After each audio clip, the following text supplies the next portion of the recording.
Welcome everyone to our class in Darkei Gemara. In this next to last chapter, the Darkei Gemara is telling us the key words of debates that go on in the Gemara.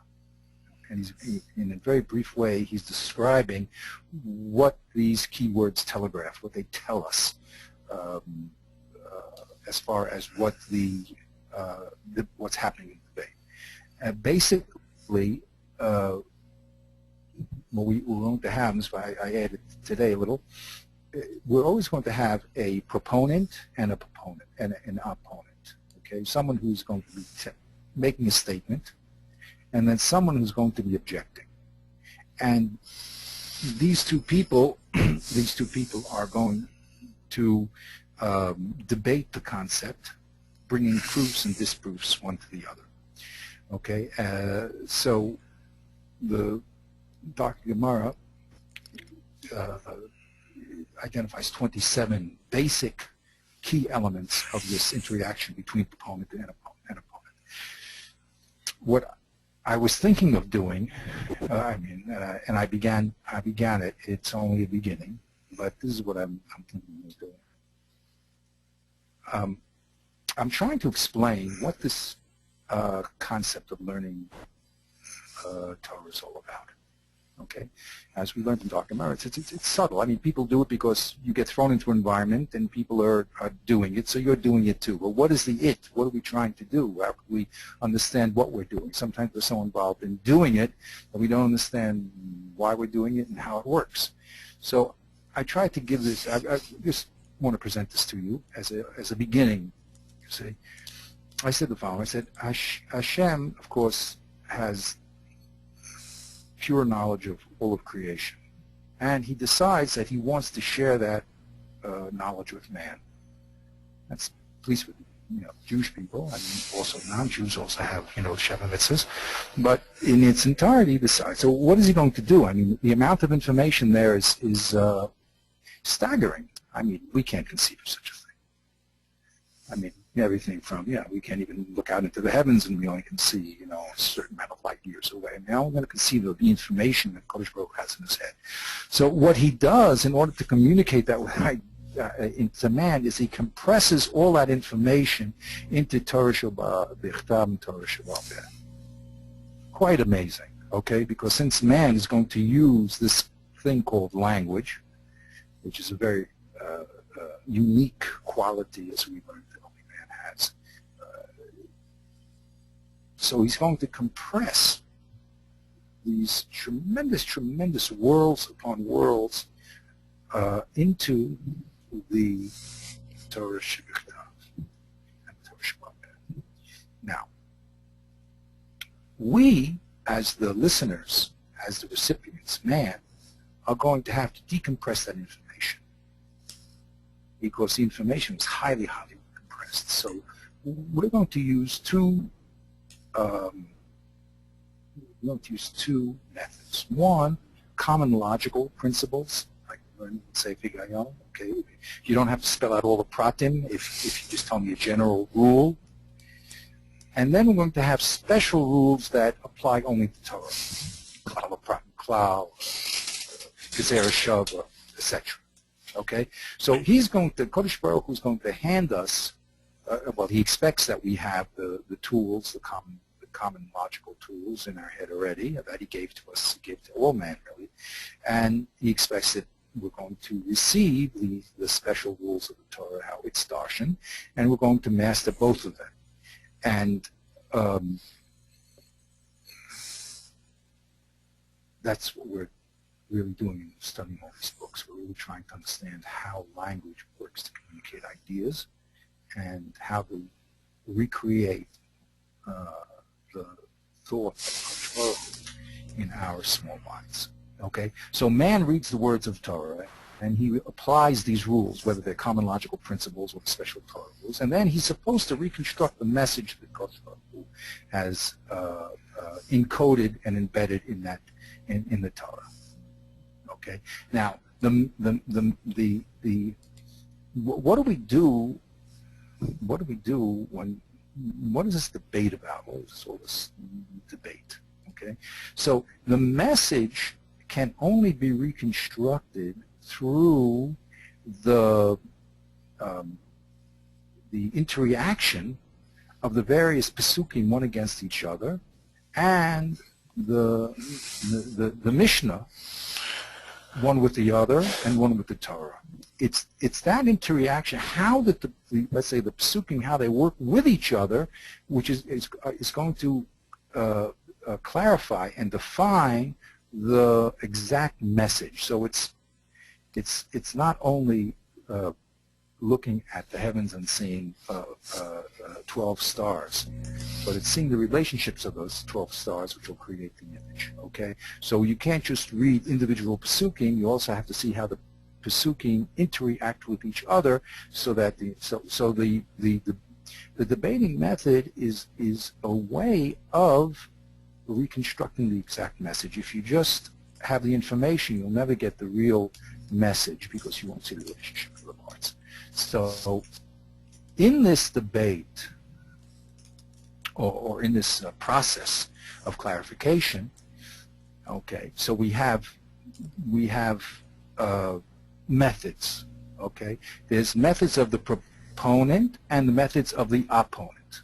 Okay, we always have to make them clear in any discussion in the Gemara, in any discussion we may be having with our friends, workers, or families. There's always a proposition being proposed, an idea being proposed, and then there'll be objections raised to that idea, or clarifications asked to clarify the idea. Okay, so there's always the proponent, and I'm going to call the other person, even though he could be a shoel, which is not aggressive, but I'm going to call him the opponent. Okay, so what is the job of the proponent? Okay, and the reason why I'm doing this is because I would like to take these 27 terms of Darga Gemara and fit them into the Ramchal, or into even a larger system. Doesn't, if I could do it, to explain what exactly both these people do when they debate an idea. Okay, so the proponent, so first of all, man comes in and he reads all the information that the Kodesh Baruch Hu has given him in Torah in the Mishnah. Okay, that's fine. Now, the things that he's going to comment on or propose are things that cannot be apparent in the text, correct? Because then he's not adding anything. So he must be adding something new. Now, how does he do that? Well, the way it's done is, always, the proponent first has to quote the text that he's starting from, right? Now, he's going to end up with that text saying something that you didn't think it meant. It says eye for an eye, tooth for a tooth. He's going to show you that the meaning of those words is not to be taken literally. Okay? So he's mechadesh over the literal meaning of the text. He's telling you something new that you would not have thought of. Okay? So what he does is he quotes the original text, and then he raises his difficulty. Okay? So how does he raise the difficulty? Well, he says the original text, one we'll call it, says A is B, but we have another text that says A is not B. Correct? It's called a contradiction. Okay? That's one type of a difficulty that he could raise. Okay. Now I didn't add here, and this is why this is a work in progress. The other way that we're going to change the basic meaning of the text is by saying pshita. Right. This text is repetitious. Right. So the difficulty, he quotes the text. He says, "Well, this is not a new piece of information, so it can't be saying what you think it's saying." Correct. Which I didn't add in yet. Here I'll have to do that. Okay. So the first way I described here is if the text says A is B, he's going to bring a different text that says A is not B. Okay, that's a contradiction. The other thing he could do is take the text which says A is B and says if A is B, then C must be D, and show you that text 2 says C is not D.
explain that at greater length. You can either. Are you with me? Yeah, I lost you for a minute, and Okay. the internet here went down for some reason, and now it just came back on. Okay. Anyway, but you have to go. But I just want to. I have a little kiddush I want to share with you. Right. No, this is very interesting what you did here. This is very interesting what you did here, because it really gives a. This is like, if anybody doing Haschalas Gemara, to give them the basic steps of how the Gemara works. Exactly. That's what I really I'm trying to do. Exactly. And even people who learn, what I'd like them to understand is what they're doing, because the whole idea here in these books is to do consciously what you do unconsciously. And the level of consciousness means that you're in command of what you're doing, and you can check out what you do. That's what the Ramchal does. But anyway, that's what I'm doing. I'll send it to you. It's a work it's a work in progress, but we're going to do it. Okay. Now, I just want to say the word "but." You have to go, but I just want to tell you the word "but." To butt one animal, when it butts another animal, attacks another animal, right? It pushes it. Now, there's two ways an animal can hurt another animal. He could do head-on. His head can crash into the other one's head, or he can block his way by his horns. Okay, the right horn or the left horn. Okay, we're going to use this as an analogy to argumentation. You can directly attack someone by proving him wrong, because as the first one says, the text says A is B, and I'll show you another text that A is not B. That's a frontal attack. Okay, that's a butt. Okay, the other way is to cut off his is to cut off the statement by showing that it no matter which way you explain it, it's going to cause a bad result. Okay, so A and B is not bad, but if A and B is true, then C is D, and that is not true. Okay, that's called, now the analogy we're going to spell out. Okay, now, okay, there's a lot here that I want to explain. Then the question is, the person, after he presents his contradictions, okay, is then going to resolve it by either giving a new meaning to the original text or changing the conflicting text, okay, or by showing that the result that you thought would happen from A is B is not what you thought it was. Okay, we have to go into, again, I don't want to take too much time for you, but let's set it. Then he has to bring a proof, and I go through the, I'll send it to you, okay, and as I said, it's a work in progress, but the idea is to clearly demonstrate, and what was the next stage? Then I want to take these 27 terms, and then I would like to place them inside this scheme, you see? And he actually does do that, but he doesn't spell it out as clearly as this. Who says Ihachi? Who says Elamai? Who says V'imtim Salomar? Okay, is that the defender or is that the attacker? So certain of these 27 are attack words, and some of these words are breaking up an attack. Okay, showing that there's no comparison, for instance. How could you make such a comparison? Okay, so that's where we're going to get, and hopefully when we get more and more clear about this concept of discussion, so then we'll actually be able to penetrate into the real concepts. And I'm very, very excited about it. After we do all this work of understanding these Svarim, we're going to go through Bezat Hashem, a real Gemara, and we're going to plummet the depth and understand what everyone's talking about and why they're talking about it and why it has to be spoken about and why they decide that this is a proper solution, not the other solution. Okay, that's where we're going. Okay? All right. So we'll start. Very interesting. Okay. So okay. you got we're almost up to date with the files. I think I have 2, or now it's 3 more to go, and then you'll be up to date. Yes. I just have to have time to put them all together, you know. But I've decided that people are interested, so it's a motivation. But I have to, you know, everything takes time, and this takes time, and that takes time, and everything takes time. But Baruch Hashem. Okay. So that's great. Thank you again for word. Okay, good. Yeah, it looks helps. like it looks very nice. It helps tremendously. It's a wonderful tool. They just, like I said, no comparison. Right. It's well worth the investment. Good. We're Okay. really producing good Torah there. Thank you so much, and have a great week. And, wait, so we'll next see. week. Yes. Next week. Oh yeah, next week. Oh, it's Rosh Hashanah. Is Erev Rosh Hashanah. So. No, you're not going to be. Right. Erev Rosh Hashanah, we're all busy, right? Right. So either we'll pick an earlier time, or we'll just drop. We'll skip a week.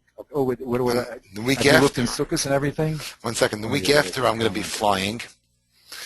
I'm coming to Israel for Sukkot. So we're coming before Yom Kippur. We're going to be leaving here Tuesday night, flying through Wednesday. So maybe we'd have to do, let's see, the question is, if we should switch back to Matzah Shabbos for this week and then the week afterwards? Will it work? Yeah. For you. For me, yeah. If it works for you, it works for me. So we could do this So Matzah Shabbos and the Matzah Shabbos. Yeah. Wait, the Matzah Shabbos after is Matzah Rosh Hashanah. Or maybe we could just do, you know what, let me look at my calendar and I'll send you an email. And we'll figure it out. No problem whatsoever. You should have a bracha and a wonderful New Year, Shana Tova, and we should be zocher to help Klal Yisrael understand the greatness of, Right. Amen. of learning Torah. Amen. Called to. Okay, take care. Okay, bye.